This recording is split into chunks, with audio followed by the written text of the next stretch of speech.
y vamos a ir con el próximo panel. Vamos a tocar el tema del tráfico de contenedores en el cabotaje fluvial. La pregunta que nos hacemos es cómo agilizar las trabas aduaneras que dificultan su desarrollo.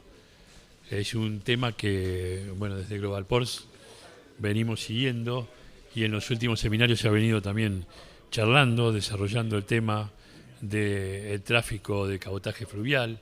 En más de una oportunidad hemos discutido también cómo es que la bandera argentina se ha visto tan disminuida y ha crecido tanto la bandera paraguaya, ¿no? en nuestros ríos.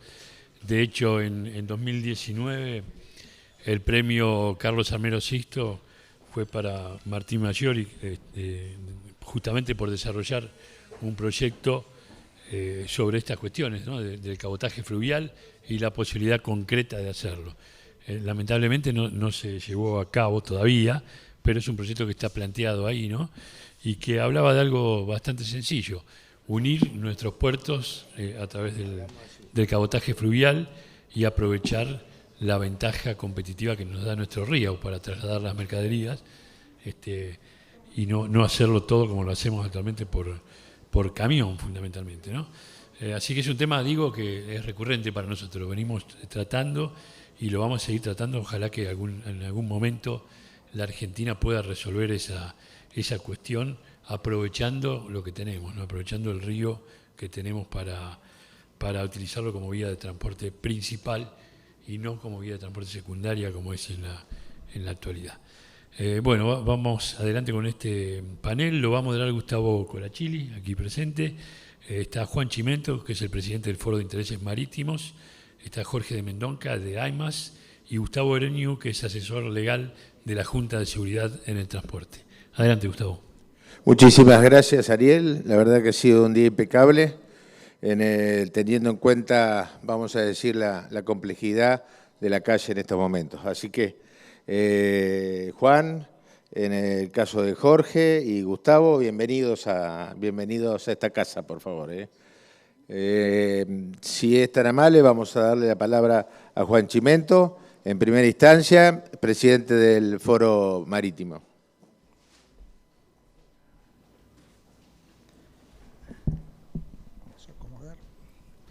Bueno, buenas tardes a los presentes.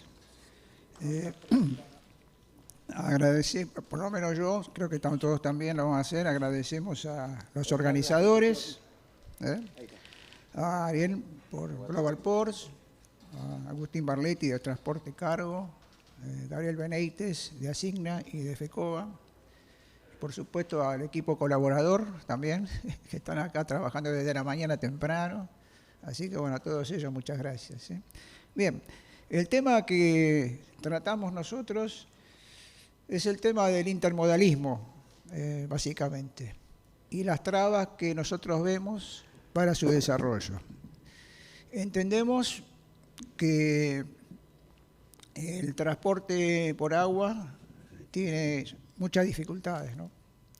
Pero una de ellas es la intervención aduanera en el transporte por agua.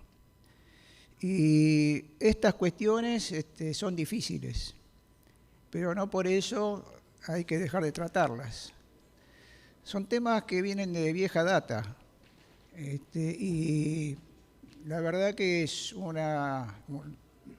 la aduana es un instituto jurídico, o las normas de vieja data, históricamente, ¿no? De las primeras que hay en el mundo. No voy a decir acá qué hace la aduana, por supuesto que creo que todos la conocen. Pero sí, cómo son dos de ellas que impactan negativamente en el intermodalismo y en el cabotaje nacional, tanto sea fluvial como marítimo. Escuché esta mañana, o hasta ahora, exposiciones muy buenas, donde vimos ciertas distintas opiniones de distintos temas, que los que no lo escucharon les recomiendo que lo vean después porque está muy bien. Desde la ansiedad del interventor de AGP, que estaba apurado por hacer las cosas, hasta otros que tenían preparación y futuro para las actividades. También escuché que se habló mucho de infraestructuras, y me parece muy bien, que son las tangibles las que vemos. Pero en este caso nosotros tratamos las intangibles, que si no se mejoran, las otras no van a servir para mucho. De todos modos, trataremos de el interrogante que tenemos a la propuesta, responderla con Jorge de Mendoza y Gustavo Neñú, vamos a tratar de hacerlo. Bueno, si querés pasar la primera, por favor. La cuestión del intermodalismo es algo básico para la logística. Y la cuestión de la aduana, digamos, lo básico que tomamos es que en el cabotaje no hay resguardo aduanera que esté en peligro, porque no hay derecho de importación o exportación que pagar. No están grabadas esas mercaderías que se transportan internamente. Por lo tanto, el hecho de que la aduana controle ciertas cosas me parece que está de más. O se puede hacer mucho mejor sin gravar la situación de las mercaderías y los transportes. Esa es la primera opción, la primera posición que tenemos.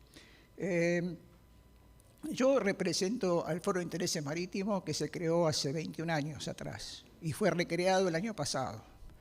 ¿Por qué? Porque vemos que los problemas son los mismos y no se han resuelto. Intentamos desde allí hacernos conocer y dar nuestra opinión de todos los miembros que lo integran a la comunidad marítima y portuaria y tratamos de llegar a la opinión pública en general, que es lo que más nos interesa, que la gente que no está en el ámbito entienda esta problemática, porque así vamos a estar mucho mejor. Creemos nosotros que es así. Bueno, con respecto al transporte fluvial o la marina mercante, todos sabemos que tiene varios problemas, muchos problemas, y que ahí en el momento está estancada porque hay muy pocos emprendimientos nuevos y eso hace que no se trate mejor la operativa. ¿Por qué no se hace? Porque se hace, bueno, una de las cuestiones que tenemos acá es el tema aduanero, que nunca está en ningún lado, jamás está en ninguna parte. Acá han nombrado que se hacen reuniones, mesas de trabajo con organismos, pero nunca está la aduana. Entonces tenemos que tratar de que la aduana también participe de esas reuniones y demostrarle cuáles son las problemáticas que hacen a que se dificulta el transporte por agua a nivel del cabotaje nacional. Muy bien. Lo que sí tenemos que estar seguros es que el cabotaje nacional tiene una importancia económica para el país. No se puede ignorar eso. Distintos expositores lo han hecho en otros momentos y más con el tema de la pandemia que no ha dejado de seguir transportando las necesidades o las cosas que estamos consumiendo nosotros. Nunca pararon, así que eso es un detalle muy importante. Después, bueno, ya comenté el tema de la necesidad de mejorar el intermodalismo, que se trata sobre eso, sobre una visión estratégica para el transporte e integrar ese intermodalismo a la cadena de suministros. Y tiene mucho que ver los puertos también, porque por allí pasa la economía del país, no solamente las cargas y qué sé yo. Yo no sé cuántos puertos saben cuánto se transporta, las toneladas ya lo saben. ¿Cuánto vale eso? Tendríamos que saberlo. ¿Cuánto se transporta? Sabemos por las aduanas, pero no sabemos por los puertos. Y además las aduanas tampoco determinan los puertos porque hay aduanas terrestres. ¿Sí? Y por ahí se juntan. Las 51 y pico o un poco más de aduanas no son de los puertos, son de localidades. Hay aduanas terrestres, aduanas marítimas, empresas que tienen su aduana interna, entonces no se puede conocer. Yo quise averiguar, me dieron una lista así enorme, pero estaba todo mezclado. ¿Sí? Entonces le digo, yo quiero saber cuáles son los valores de las que se exportan y se importan por cada puerto. Eso no lo tenemos. ¿Sí? Y además están en kilos las toneladas. ¿Sí? Y los valores son enormes. Así que bueno. Y dice, bueno, por ahí el operador se equivocó y siguió de largo cuando era de otro renglón. Y digo, bueno, está bien, no me des más nada, ya está. Bueno, listo.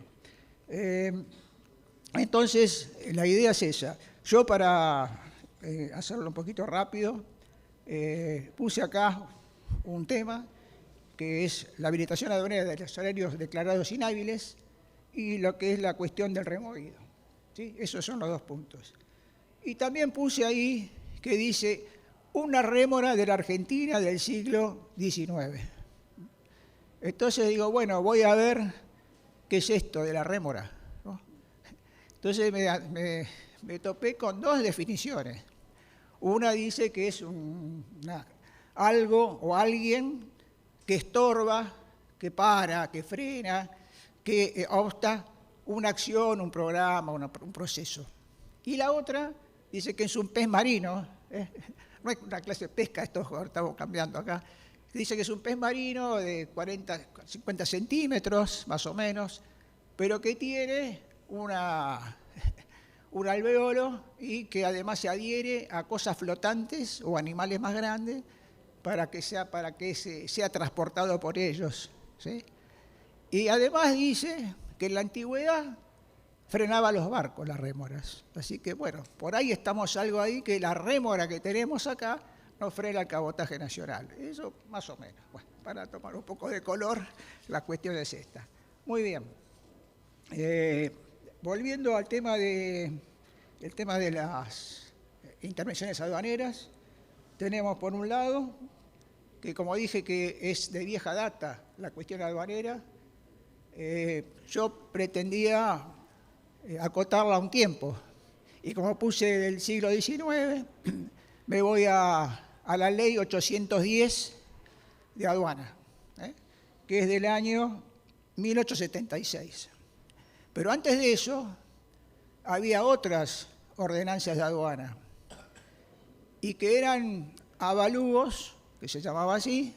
Todos los años se presentaban al Congreso para que el Congreso habilitara para el año siguiente los derechos de importación, exportación, el lingaje, almacenamiento, guinche, derecho de muelle, etcétera, todo eso.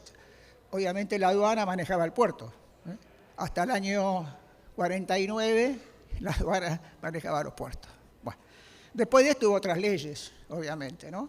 Pero esa es la primera de todas. Ahí decía cómo era un reglamento enorme de cómo se procedía, capítulos que tenían que ver con el comercio de cabotaje, define el cabotaje, la primera vez que se define el cabotaje, cuál era el tema de la navegación, cómo se tenía que manejar la navegación en los puertos. Bueno, en fin, todos sabemos que la aduana, junto con lo que era la capitanía, son las primeras instituciones de acá, de cuando se creó el Virreinato Río de la Plata, digamos, ¿no? Estaba el capitán de puerto y la aduana real, hasta 1810, después fue cambiando. Así que no voy a explicar eso porque es mucha historia. Pero bueno, después ahí lo más, digamos, que yo encontré era las comisiones que se armaban, ¿no? Se armaban comisiones para estudiar las ordenanzas anteriores, para tratar una nueva, y así. Y todas eran pasadas lo mismo, hasta que y dije, bueno, acá en 1890, el Poder Ejecutivo dice, vamos a convocar una comisión para que revise las ordenanzas de aduana, y me encontré con algo interesante. Y dice así, ¿no? Dice, bajo las premisas siguientes, vamos a crear esta comisión para creación de aduana de tercera clase para fomentar la exportación de productos del país y el comercio de mercaderías nacionalizadas. Fomento del cabotaje nacional. Simplificación de la transmisión aduanera con arreglo a necesidades creadas por la mejora de los puertos. ¡Wow! Dije yo, está bárbaro esto acá. ¿Pero qué pasó? Esa comisión la presidía el director de Rentas Nacionales. ¿Y qué hizo este hombre? Nunca la convocó. Por lo tanto, atrás otra vez. Así que después hubo otras comisiones que fueron una sobre otra, y nunca se llegó a una modificación como esta, que era la que necesitaba el cabotaje nacional de verdad. Bueno, así que terminó. Después hubo otras leyes. Del año, que estamos hablando del año 78 de la 810, apareció otra ley en el 23. Después otra en el 47. Y ahí también crea lo que era la Administración de Aduanas y Puertos, Administración de Aduanas y Puertos, reafirmando lo que era la supremacía fiscalista ante la operatoria portuaria.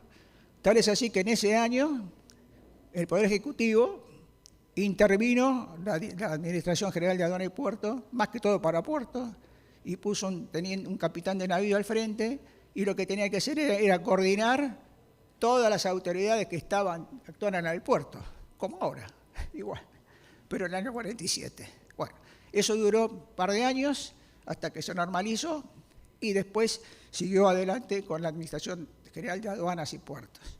Hasta que después en el 49 se cambia eso, pero esa es otra historia. Bueno, después hay otra ley en el 55, otra en el 62, y después tenemos la del 81, que es el Código Aduanero, la 22415, que fue modificada después en el 2004 por otra ley.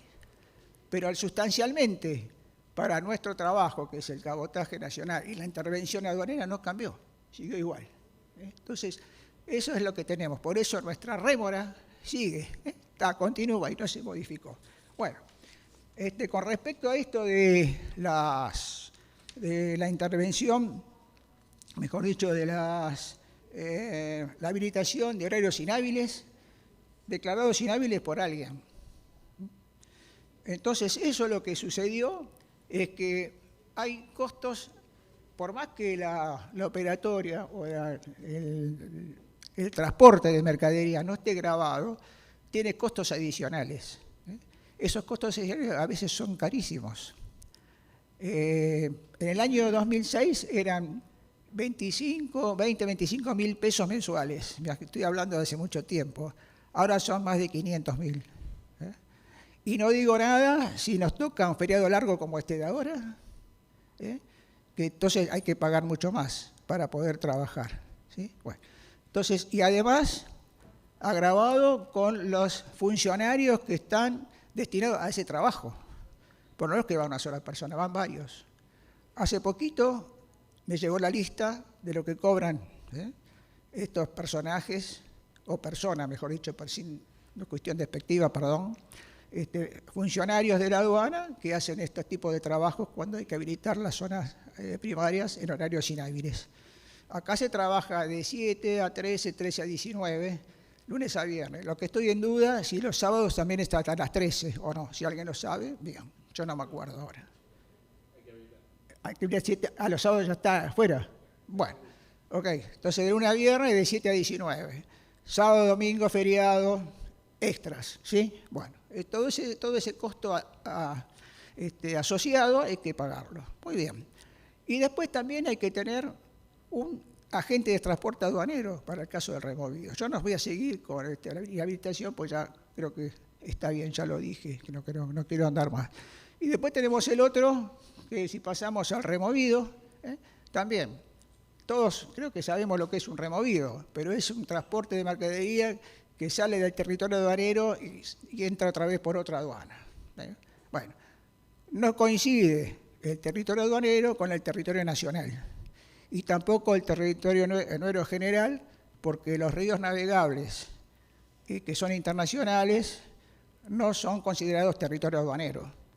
Entonces interviene la aduana de salida y la aduana de llegada. ¿Sí? Bueno, eso es, para hacerlo rápido, no voy a hacer una definición del Código Aduanero, pero si la pueden buscar, 396, el artículo, sí creo que 393, 80 y pico, que es en adelante. Bueno, no importa. Pero eso es el removido. Son cargas nacionales o nacionalizadas de libre circulación en el territorio aduanero, pero que salen de una aduana, se transportan por un lugar que no es territorio aduanero y vuelven a entrar por otro. Caso, un mercadería que sale de La Plata y que va a Puerto Madryn, tiene que hacer la aduana de salida en La Plata y llegada en Puerto Madryn. Pero aquí que también puede haber otro problema, que según el tipo de carga puede haber faltantes en la descarga, ¿no? Entonces ahí, si le vamos a cobrar lo que falta, un aforo, como si fuera un FOB de exportación. ¿Sí? Bueno, entonces ahí estamos diciendo, ¿pero qué es una exportación o es una carga interna? Bueno, ahí tenemos otro problema. Y también tenemos otro problema, que está vigente la ley de cabotaje. Entonces, si tenemos que exportar las cargas entre puertos argentinos con buques de bandera nacional o tratamiento de bandera nacional, ¿cómo es que tenemos que pasar por un lugar que no es territorio aduanero? Y tenemos que hacer como si fuera una exportación, ¿no? Esas son las dudas que tenemos. Por eso, para ir terminando y dejando lugar a los demás, lo que proponemos desde AIMAS y el Foro de Intereses Marítimos la suspensión de este régimen o la adecuación. Por favor, la siguiente. Y tenemos algunos, seguimos por favor la otra, y tenemos algunos ejemplos, ¿no? Una es del año 24, que dice que hay una franquicia para las cargas y descargas en los puertos nacionales, para las cargas nacionalizadas o frutos del país, decía así, ¿no? Bueno, y la otra es esta resolución de la Administración Nacional de Aduanas del año 70, la 6.600, que la suspende directamente toda intervención documental que tenga que ver la aduana con las cargas de removido. Y esta está así porque no aparece en ningún lado. La encontré de casualidad buscando otra cosa, en la biblioteca de la aduana la encontré, ¿no? Y dice eso, que está suspendida. Y después por otra resolución se deja sin efecto por otras nuevas normas. Pero si se quiere hacer, se puede hacer. Y la otra es tratar de adecuar, en lugar de suspender, a través del inciso B, del artículo 396, que del Código Aduanero dice que se puede simplificar la operatoria sin dejar de destinarla como removido, pero sí adecuar la operatoria para que sea mejor para nuestro transporte interno. Bueno, muchas gracias. Muchísimas gracias, Juan. Y dale, con lo que vos decís, la culpa es nuestra, no es de nadie. Es de nuestro sistema. Muchísimas gracias, Juan Chimento. Le damos la palabra a Jorge Mendonca por AIMAS y aparte venido especialmente de Bahía Blanca para estar con nosotros. Muchísimas gracias, Jorge. Bien, buenas tardes a todos. Aparte de Martín Mayor y de la Barquita, ¿alguien más de una empresa naviera? Tenés a Superflota que acaba de llegar, así que una que levante la mano, Superflota. Está recién. Paloma, que estaba es presidenta de Carva. ¿Alguien de un puerto? Sí, la señora Marta Cantú, que pertenece al puerto de regasificador de YPF. Acá el secretario general de Argenprom, que bien. También. Y después... ¿Pero no levantan la mano después tenés que ir a la avenida 9 de Mayo al piquete, bien. Que también está autorizado. Bueno, la pregunta la hago porque el punto no es que se fue la mayoría de la audiencia. Perdóname, y Silvia Martínez, que es presidente de la CINA y de Mujeres Maritimistas, y miembro del FOIN, que van a hacer el cierre la chica. Buena pregunta, repito, ¿por qué no levantaron la mano ellos? Y porque yo los conozco a todos y es un placer verlos de acá. Pero yo no los quería reconocer, levantando la mano. Bueno, el punto es así, en realidad es una pregunta ácida e incómoda. Y el CEO de Caspor, también empresa de fertilizantes. Bueno, el cabotaje fluvio-marítimo, igual que los ferrocarriles, las carreteras con sus camiones y hasta los ductos, no es un interés en nuestro ambiente portuario o fluvial marítimo. Miramos solamente el océano y algún contenedor o alguna tonelada que exportemos para traer esos dólares que nos dicen que hay que traer. De 1980 a 2017 se aumentaron 6 veces las toneladas per cápita de exportación, pero se redujeron en 12 puntos la cantidad de toneladas per cápita de cargas generales. Qué casualidad, la reducción de cargas generales per cápita son nada más ni nada menos que un indicador del empobrecimiento. ¿Sí? El famoso Plan de Largo Alcance para los Transportes de 1961, Plan Larkin, que no fue contra los ferrocarriles, fue contra toda la logística de superficie, se olvidaron de los aviones. Dice en el segundo parágrafo que Argentina no es un país subdesarrollado. Les recuerdo, ONU, Banco Mundial, contratado por el gobierno de Frondizi. Argentina no es un país subdesarrollado. En los números lo ratifican en el que el transporte de cargas, el ferrocarril tenía un módulo de cargas generales superior al de Inglaterra, Francia y Alemania, que eran industriales. La ratificación de que no éramos subdesarrollados. Las cargas generales son un indicador de la salud económica de un país. Si solamente nos ponemos contentos por llevar piedras y granos, es un país de 11 o 12 millones de habitantes, los demás sobramos. Entonces, soy crudo con la cuestión porque una vez un presidente de un puerto me dijo, el puerto es del alambrado para adentro. Y un gerente de ingeniería dijo, nuestra única obligación es amarrar los buques. Nada más alejado de la realidad que necesitamos de un puerto. Si por acá entra un kilo de mercadería que se va en un barco, viene de un barco de este lado, ese kilo de mercadería hay que llevarlo por un ducto, por un camión o por un tren.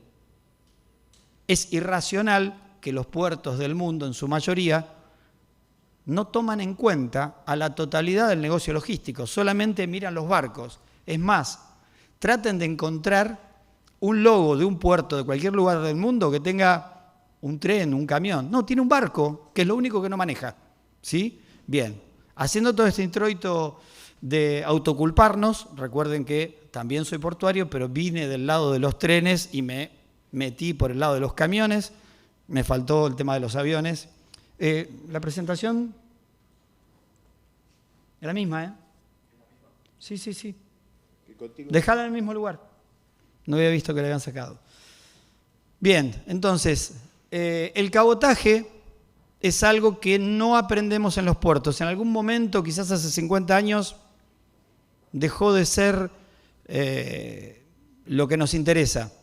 Esta semana, el Puerto Mar del Plata anunciaba por los medios que el London Trader no iba a parar a buscar 50 contenedores. Bien.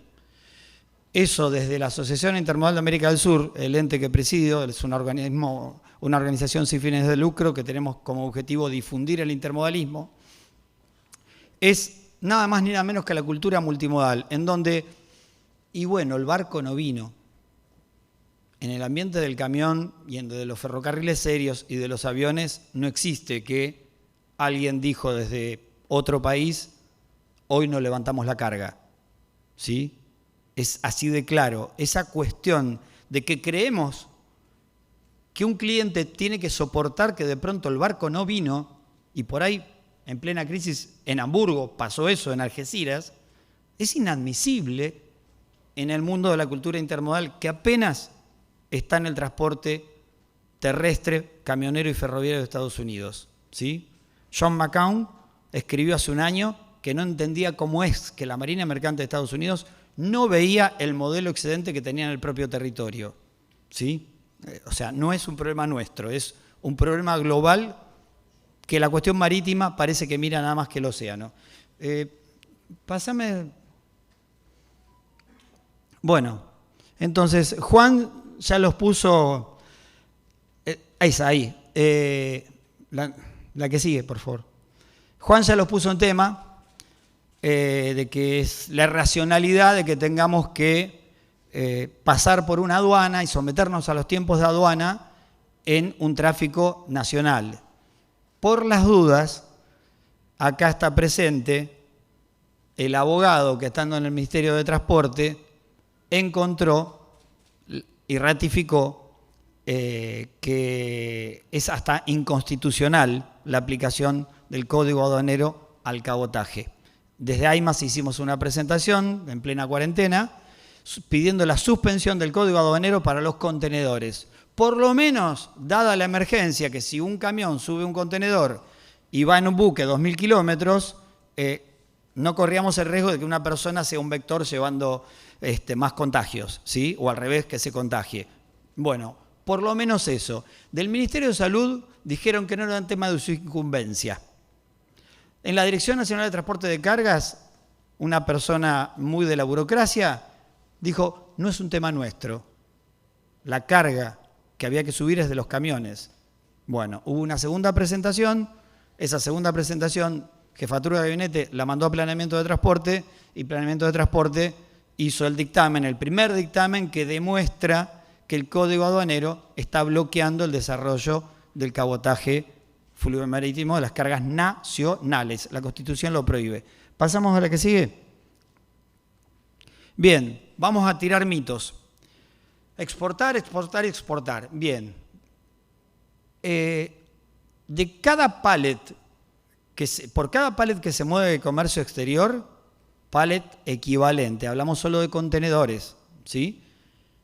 Hay 29 más que se mueven en el mercado interno, de cargas generales. Si hay 5 pallets de comercio exterior, 2 son portuarios, 3 son fronterizos. Es decir, en cuanto a cargas generales o cargas contenerizables, mueve mucho más el camión en Argentina, con nuestros países vecinos, que en los puertos. Entonces, ¿podemos hablar de COMEX solamente por los puertos? No, no vamos a resolver la logística del comercio exterior para el comercio exterior si no resolvemos la logística del mercado interno. Primero eso. Ahí está la torta 1:30, la relación de cargas generales. ¿Pasamos? Los datos los conseguimos por aduana y nos los ratificó FADEAC, por si preguntan de dónde salieron los datos. Bien, entonces, el contenedor de 40 pies que por alguna extraña razón todo el mundo ve un contenedor y ve el mar y una marítima, no hay nada que diga que el contenedor es solo propiedad de la marítima, ¿sí? Y además tiene problemas. Es un contenedor que se estandarizó en el 70 en base a todo el ejercicio de estandarización que había hecho el Ejército de los Estados Unidos. Sale la estandarización de los pallets en Europa y en Estados Unidos. Los pallets no coinciden con el contenedor, pero venimos así hace 50 años. En la década del 70 se hicieron los pallet weight, los contenedores 6 pulgadas más anchos, pero nunca se masivizaron, apenas con el de 45 pies, casi especialmente en Europa. En Estados Unidos siguieron trabajando sobre el tema y llegaron a entender, después de 10 años de trabajar entre todos los estados, las cámaras empresarias, los ferrocarriles, los camiones, que el contenedor de 53 era la pieza que encajaba con todo el ambiente. ¿Por qué? ¿Por qué 53 pallet weight?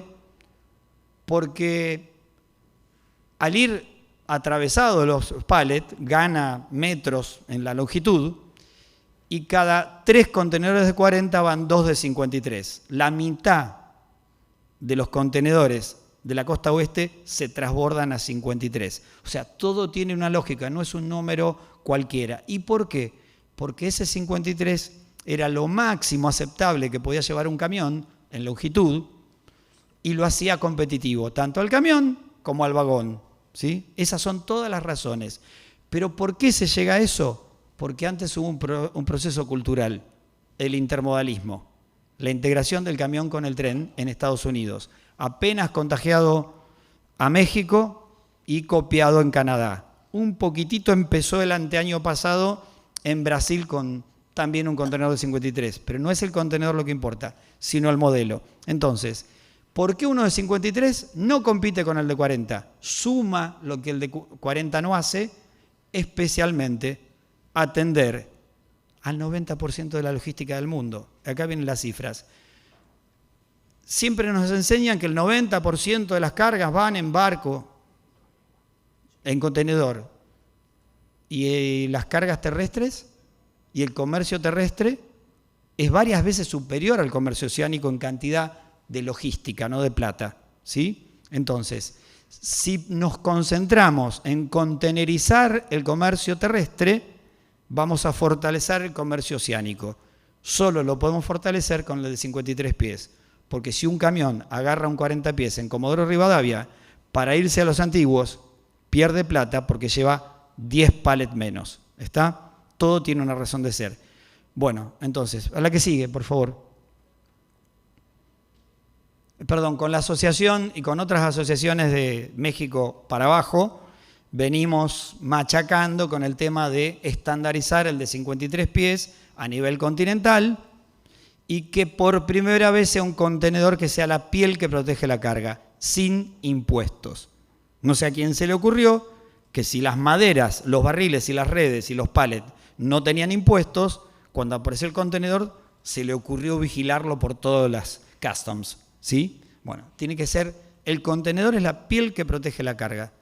Eso tenemos que lograrlo para todos los tipos de contenedores. Y aparte que circulen. Entonces, el modelo cultural es excelencia, eficiencia e innovación. ¿Pero cómo? Con colaboración, cooperación y transparencia. Si no hay cooperación y no hay colaboración, es imposible competir. Y te dirían, es contradictorio. Busquen un buque de contenedores que tenga todos los contenedores del mismo color. No hay forma, excepto el sueño de las tres grandes, ¿no? Que quieren hasta la bicicleta con la marca de ellos. Bien, ese modelo deja fuera a todas las pymes del mundo y a todas las que no son gigantes. Bien, seguimos. Perdón. Con varias universidades, 20 profesionales de México para abajo, de 4 países, desarrollamos un primer documento de lenguaje intermodal para poder entenderse en base al aprendizaje con el caso norteamericano, ¿sí? Y mexicano, y ahora lo vamos a empezar a tratar todo el año que viene en talleres con distintas universidades, centros de capacitación y demás. La UTN y la Universidad Nacional del Sur ya se formaron, estamos prontos a formalizar, gente de la Universidad de Córdoba, de la Católica de Córdoba, de Colombia, Perú, de México. Así que bueno, listo. Entonces, hoy hablaban de los contenedores que van a Ushuaia, ahí está la diferencia. El contenedor de 40 pies lleva 20, lleva 50%, 33% menos que lo que podría llevar el camión. Ahí está el déficit. ¿Pasamos? Bien, ante la duda, si algún gerente portuario dice que no existen grúas en los puertos para levantarlo de 53 pies, primero, pesan lo mismo que del 40. Segundo, cualquier grúa moderna que acepta levantar un 45 pies puede levantar un 53 pies. Tercero, esto ya empezó. De marzo a agosto se habilitaron 3 líneas navieras del Pacífico exclusivamente 53. Es más, hay una que es alemana, que se armó pura y exclusivamente para atender el Pacífico y que se llama Carrier 53 pies. ¿Sí? O sea, creo que esos alemanes, quiero conocerlos, entendieron lo que está sucediendo. ¿Saben de quiénes son los contenedores? ¿De qué tipo de empresas son los contenedores? De empresas de camiones. J.B. Hunt, Schneider, FedEx, Amazon, Hub Group, empresas de camiones. Al contenedor, al modelo de negocio del contenedor lo inventó un camionero. Y al nuevo modelo también. Entonces hay que seguir eso que está sucediendo. Hace meses empezó a suceder, el otro yanqui lo había escrito como que tenía que suceder y está sucediendo. Entonces dejo la cosa al revés, que alguien demuestre que el 53 pies no se viene. Pasamos, este es el 50% del mundo, China, México, Estados Unidos, Brasil y Canadá. Bien, por las dudas, América del Norte, ahí lo tienen, de 3 países, y todos esos contenedores son de empresas de camiones, incluida la brasileña. Sigamos. Bien, ¿por qué esto? Primeramente, no se puede hacer absolutamente nada si los sectores interesados no participan. ¿Sí? Hubo 2 provincias que pidieron, ante la presentación que íbamos a hacer, pidieron no figurar ni siquiera las notas al pie. Cuando salió el dictamen de transporte en una reunión del Consejo Portuario o del Consejo Federal Portuario creo que fue, esas mismas 2 provincias pidieron que se suspendiera el Código Aduanero. Hace falta que esté CAME, la UIA, la CAC, que estén todas las cámaras y federaciones que tienen que ver con la carga, los que necesitan que el negocio mejore. No somos ni los puertos ni las navieras. Es la producción, las producciones regionales, como fundamentó Juan en la última reunión del comité que armamos con distintos profesionales y sectores. De hecho, dicho sea de paso, nos reunimos en ADIVA, en la sede de FEBA, ¿sí? El sector productivo se tiene que comprometer a ayudar a los puertos y a las marítimas a conseguir las normas. Y si alguien pregunta dónde está la carga, yo les digo que no la busquen. La carga la tienen los camiones y son los camiones los que necesitan bajar la huella de carbono, mejorar su eficiencia y poner el dinero que tienen en contratar bodega, en fabricar contenedores con fábricas argentinas, semirremolques y vagones. Pero esa es otra película. Es una película exactamente igual. Entonces, lo irracional es que tengamos 5.500 kilómetros de costas y vías navegables y solo se mueven 15.000 TEUs anuales entre 2 puertos, ¿sí? Las 50 excusas que hay, que siempre la culpa la tienen los otros 49, desde nuestra organización, con todas las otras organizaciones que trabajamos, los técnicos que acompañan, logramos empezar a sacar una del medio. Para terminar de sacarla del medio, que es la barrera principal, hace falta que se sumen todos y que no haya héroes. Hace falta la fuerza de todos. Nada más. Muchísimas gracias, Jorge. Y la verdad que nos vamos ampliando, porque de cambiar la aduana, ahora podemos cambiar los contenedores o ayornarnos o sumar. Así que viene muy bien. Aprovecho mientras Gustavo Ereñú se presenta como asesor de la Junta de Seguridad de Transporte, para que no se me ofenda nadie. Tenemos gente del Centro de Capitanes, tenemos gente también de una exportadora, de una empresa muy importante china, exportadora e importadora, que ha hecho con contenedores una de las canchas en la cual Argentina jugó hace poquito, que es auspiciante nuestro también, que nos viene muy bien, ¿sí?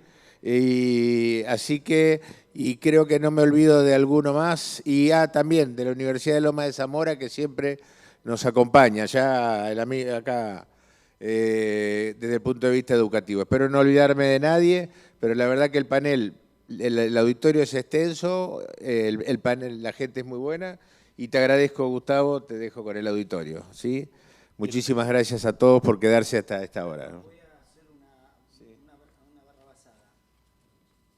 El abogado que entendió y escribió el dictamen es él, así que se merece un aplauso. No. Muy bien. ¿Qué tal? Buenas tardes. Bueno, en primer lugar, gracias a los anteriores expositores que han puesto ante el auditorio aspectos muy importantes, por lo menos para empezar a pensar. Después voy a hacer una pequeña aclaración. Sí, a Jorge lo conocí, lo conocía de antes en realidad, en mi carácter de abogado de la Cámara de las Líneas Marítimas. Sin embargo, hay algo concreto. No pedí, cuando me tocó dictaminar de alguna manera a pedido del Ministerio de Transporte, no dije que había que suspender el Código Aduanero. Lo que dije de alguna manera es un poco algunos conceptos parecidos a lo que decía Juan en su momento, que existían antecedentes legales, inclusive dentro de lo que era la propia aduana, que permitían una flexibilización de lo que era el régimen de cabotaje, puntualmente del removido. La propia ley de cabotaje nacional dice que en el caso de que operen frecuentemente en puertos nacionales no era necesario que tenga las mismas formalidades que las cargas extranjeras o las cargas destinadas a exportación, con lo que con el mismo sistema legal nuestro nos permite una mayor facilitación.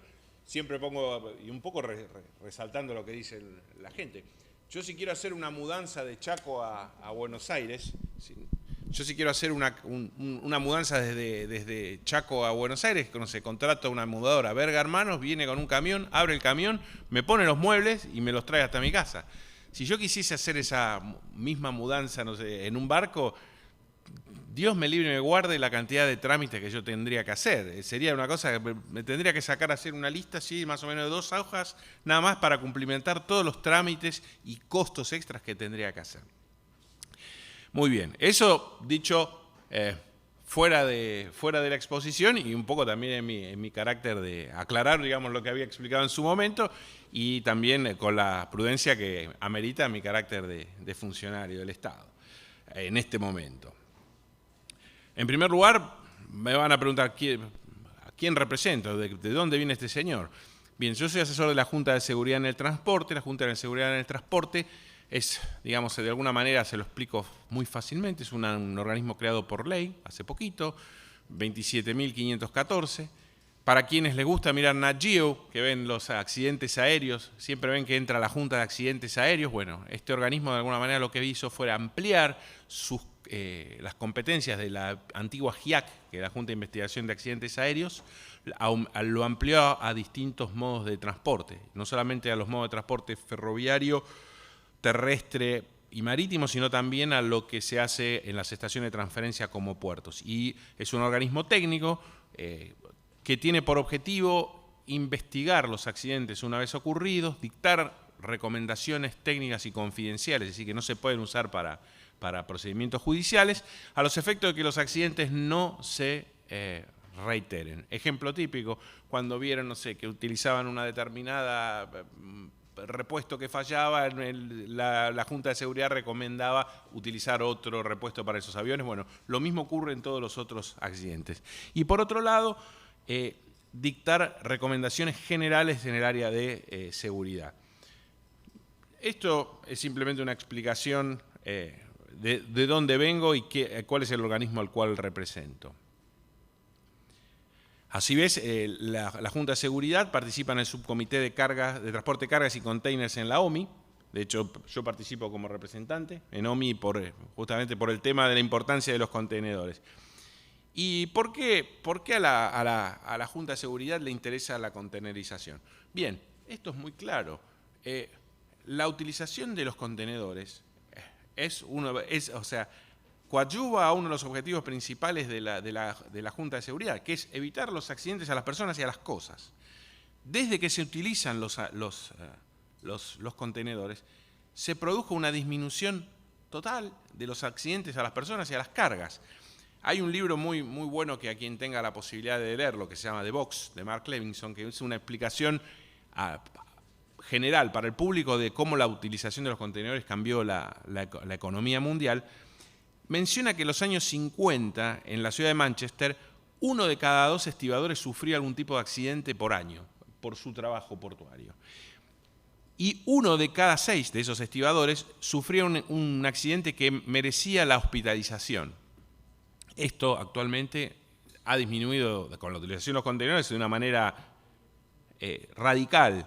Si bien obviamente el trabajo portuario sigue siendo un trabajo de riesgo, y el trabajo marítimo también, la disminución de los accidentes con la contenerización ha sido un gran logro.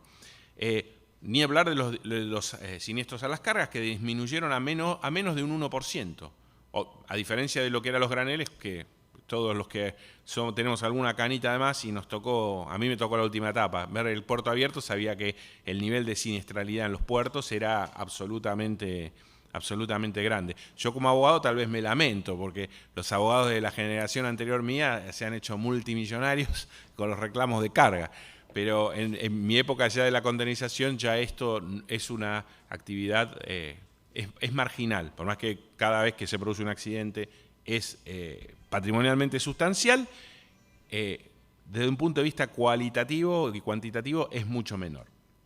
Lo mismo con la disminución de los robos. Entonces, como decíamos, el intermodalismo es un proceso necesario para la mejora de la seguridad. Esto ya lo habíamos dicho de alguna manera. Y un poco como técnico, la gente de la organización me pidieron participar de este módulo de contenerización. Y ahí usamos un poco los sombreros que he tenido a lo largo de la vida. Como abogado de líneas marítimas, me tocó ser abogado de reclamos, es decir, de accidentes, y de alguna manera también trabajando en procesos normativos, voy a tratar de hacer un paneo general complementario a lo que hizo Juan de los aspectos normativos del tema de contenedores en nuestro país. Antes de empezar con esta norma que ustedes ven ahí, yo quisiera también sumar alguna gotita de razonamiento agregando a lo que dijo Juan. Realmente el tráfico de cabotaje desde el punto de vista aduanero es muy complejo. No solamente está el removido del transporte internacional, en un mismo tramo aduanero puede haber hasta cinco distintos regímenes legales para el transporte. Tenemos el removido estándar, el removido de combustible, que los caballeros ahí de la flota petrolera lo van a saber, que tiene un régimen específico dentro de lo que es el sistema María. Tenemos el MIC-DTA, para aquellos puertos fluviales alcanzados por el Tratado de la Hidrovía. Tenemos, asimismo, el pasavante, que es un régimen específico para lo que es el tráfico interno dentro de los puertos, que originalmente para fruta, verdura y todo lo demás, que se mueve con papeleta de pasavante. Y alguno más que me estoy olvidando en este momento, más el removido estándar, porque estamos hablando del removido combustible y el removido estándar. Y el alijo, la papeleta de alijo, exactamente, ese es otro régimen especial, que digamos que luego de que se produce una determinada operación de trasvaso de combustible, el combustible circula con papeleta de alijo. Es decir, estamos hablando por lo menos 5 regímenes de tránsito aduanero. Tránsito aduanero es el término técnico para hablar del transporte. Claramente amerita una introspección propia de las autoridades y pensar cómo solucionamos este ovillo larguísimo. Bien, vamos a hablar entonces ahora de las leyes principales que aplican a los contenedores. La primera, Ley 21.667, el Código de Seguridad de Contenedores, el CSC famoso, es un convenio de la OMI. Es un convenio que, a diferencia de la mayoría de los convenios, si bien está ratificado por el Congreso, todavía no se ratificó, es decir, una situación particular. Lo aprobó el Congreso, pero no se depositaron los instrumentos de ratificación en la OMI y no hay autoridad de aplicación. En esta norma se establecen los criterios técnicos para determinar qué es un contenedor y qué no, se establece básicamente en las normas ISO, y se establecen criterios de inspección técnica, los mismos equivalentes a un barco, tienen que estar matriculados, tienen que tener una nacionalidad, etcétera, etcétera. Y por último, y esto es lo más importante, a pesar de que es un convenio técnico, establece criterios de circulación. Y esto refuerza algo que dijo Jorge, que los contenedores tienen que circular sin intervención de las autoridades. Las autoridades no lo deben detener y deben permitir su circulación libre en la medida que cumplan con los criterios técnicos de la Ley 21.967. Segunda ley importante para el transporte, para los contenedores, la Ley de Transporte Multimodal. Es una ley que no entró en vigencia por su falta de reglamentación, sin embargo, la única parte que se aplica justamente es la parte de contenedores, en los que la aduana define qué es un contenedor, sin definirlo, dice que es un envase estanco, etcétera, etcétera, etcétera, y establecen plazos de permanencia en el país, de 480 días, responsabilidad del agente de transporte aduanero por su uso en el país, o por el ingreso y egreso, por decirlo de una manera, y por otro lado establece un régimen sancionatorio de multas y comiso en el caso de que se venzan los plazos previstos por la ley. Otras normas otras normas en este caso de carácter inferior. Hay un decreto 1491 del 92 que es modificatorio del decreto reglamentario del Código Aduanero, en el que se permite la libre circulación de los contenedores de matrícula extranjera en el territorio nacional dentro del plazo de permanencia de 480 días. ¿Qué quiere decir esto desde el punto de vista práctico? Que cualquier persona, legítimo tenedor, no dueño, puede usar el contenedor en la República Argentina. Ejemplo práctico, si yo recibo un contenedor de MERS y el MERS, por obra y gracia del Espíritu Santo, me lo presta 6 meses, yo puedo usar ese contenedor para transportar toda mi mercadería que quisiera de Jujuy a La Quiaca sin ningún tipo de inconvenientes. O sea, esa es la aplicación práctica de este principio de libre circulación de los containers. Luego algunas otras reglamentaciones que lo tratan en forma tangencial. Esto no agota de todas las normas que existen, que es la Resolución General 3615 del 14, que básicamente es el régimen informativo que AFIP pide cuando un contenedor entra y sale. Un régimen bastante engorroso que la aduana mismo ha dictaminado que es poco práctico, que cada vez que entra un contenedor tiene que haber una lista completa de todos los datos, exacta, como si fuese una mercadería. Y otra norma también de importancia para nosotros es la disposición de la Prefectura 1 del 16, que reglamenta algunos aspectos del SOLAS que tiene que ver con la declaración del exportador de la masa bruta. O sea que hay que informar mediante una declaración jurada cuál es la masa bruta para básicamente preservar los criterios de estabilidad de estiva y demás del buque. Dicha esta cuestión, y yo no quiero aburrirlos con todas estas cuestiones que han sido bien tratadas por los expositores que me preceden, pero obviamente, además de lo que es la cuestión estrictamente de la disponibilidad de mercaderías, para una logística marítima es necesario, hoy por hoy, tres aspectos indispensables: puerto, buque y container.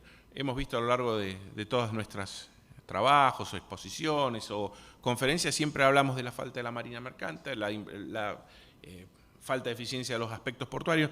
Hoy por hoy, debido a la manera en que está estructurado el comercio, existe adicionalmente un tercer eje, que es la disponibilidad de equipos. Todo lo que es mercadería de volumen intermedio a menor se hace a través de contenedores. Los únicos que pueden darse el lujo de evitar el paso al contenedor son los exportadores de grandísimos volúmenes, o sea, de 10.000 toneladas para arriba por carga. No estoy hablando de lo que es el cabotaje interno, pero sí a lo que es grandes distancias. Con lo que cualquier transporte de volumen en transporte internacional de tamaños medianos a pequeños exigen sí o sí la utilización de unidades estándar como los contenedores. Otro aspecto es la falta de equipos. En este momento no hay equipos. Hay diversos aspectos por los cuales no hay. No hay equipamiento por, obviamente, cuestiones relacionadas con el COVID, pero también hay otras cuestiones de naturaleza regulatoria.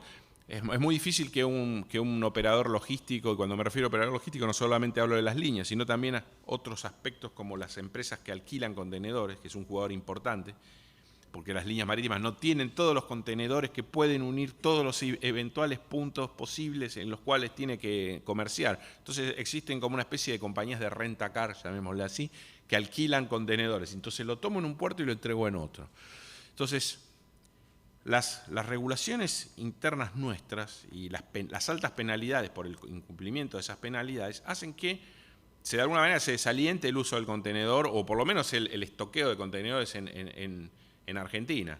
Eso, ¿qué perjuicios trae directamente? Bueno, estas compañías de leasing de contenedor, generalmente cuando viene un contenedor le hacen servicio técnico, hacen trabajos metalúrgicos, etcétera, etcétera, con lo cual la industria naval también de alguna manera podría tener algún tipo de beneficios. Y por otro lado, hay una clara falta de disponibilidad de equipos para los exportadores y quienes necesiten usarlos. Obviamente, falta de equipo es equivalente a aumento de fletes. Y por otro lado, también esto trae la falta de equipos especiales. Cuando nosotros hablamos de contenedores, no solamente hablamos de hasta ahora todo lo que hablamos fueron contenedores dry, el típico contenedor que ustedes ven en la calle, pero en realidad los contenedores están en este momento abarcando una cantidad de servicios y de transporte muchísimo más amplios. Y ahora que todos hablamos de vaca muerta y de esto, de la minería, el uso amplio de la contenerización podría facilitar la logística de aquellas operaciones de tamaño intermedio, pequeñas operaciones mineras, etcétera, etcétera, que desarrollarían las economías regionales. Exactamente. También es importante, cuando hablamos también de las cuestiones regulatorias, también hablamos de asimetrías. Brasil tiene una ley de transporte multimodal en la cual establece claramente que los contenedores entran y circulan libremente en el país.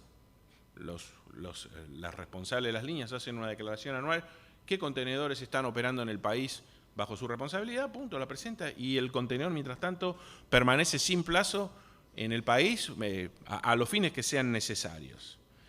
Y por último, un aspecto no menor es la falta de integración impositiva de los tramos multimodales. Si yo quiero cargar, vamos a poner un ejemplo, no sé, vaca muerta, no sé, Rosario, China, no sé, al azar, y quiero hacer un contrato único de transporte, de que eso se trata del multimodalismo, yo sí tengo que contratar un tren o un camión, ese tramo en particular debería tributar IVA y debería tributar ingresos brutos, a menos que se hace un trámite absolutamente descomunal, prácticamente inviable, lo cual es impracticable, que no debería estar grabado, porque en las leyes impositivas locales, no estamos hablando de sacar nuevas leyes, estamos hablando de aplicar leyes que existen. El transporte internacional de mercadería es no grabado.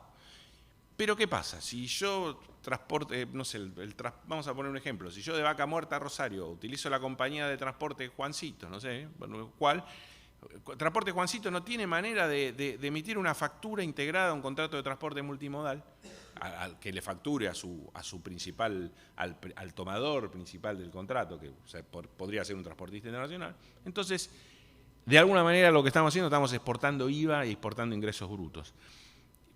Creo que eso, simplemente con una mejora en las plataformas de facturación de AFI, pequeños detalles, podría ser fácilmente solucionable, porque no es necesario modificar ninguna ley. Es importante también mostrarles, a modo de ejemplo, porque es simplemente un botón de muestra, algunos de los tipos de contenedores que hay, para darnos cuenta que no solamente estamos hablando de la cajita famosa. El de la izquierda obviamente es el dry, el común que ustedes ven, flat rack, open top, que son para cargas de proyecto, isotanques. Eso sirve para el transporte de combustibles, aceites vegetales. Otro tipo de contenedor ampliamente difundido a la derecha de los que usa nuestro mercado, que es el reefer, para la exportación de nuestras mercaderías de mayor valor, que en este momento son cargas refrigeradas. Y estos son dos tipos de contenedores que los dejo para que ustedes los vean y los piensen. Es el contenedor de media altura y el contenedor de almacenaje. Estos son contenedores destinados básicamente para el transporte de productos de minería. O sea, si nosotros algún día queremos, digamos, hacer una explotación minera amplia, que no sea como la de Alumbrera, que son de grandes volúmenes, que se lleva todos los concentrados en tren y los cargan en grandes barcos, tal vez la solución pasa por acá. Tal vez la solución pasa por acá. ¿Sí? Pase por acá. Estoy pasándome al revés. Entonces, quiero cerrar esta pequeña charla que simplemente es es un montón de aspectos distintos, algunos prácticos, algunos normativos. Quisiera cerrar.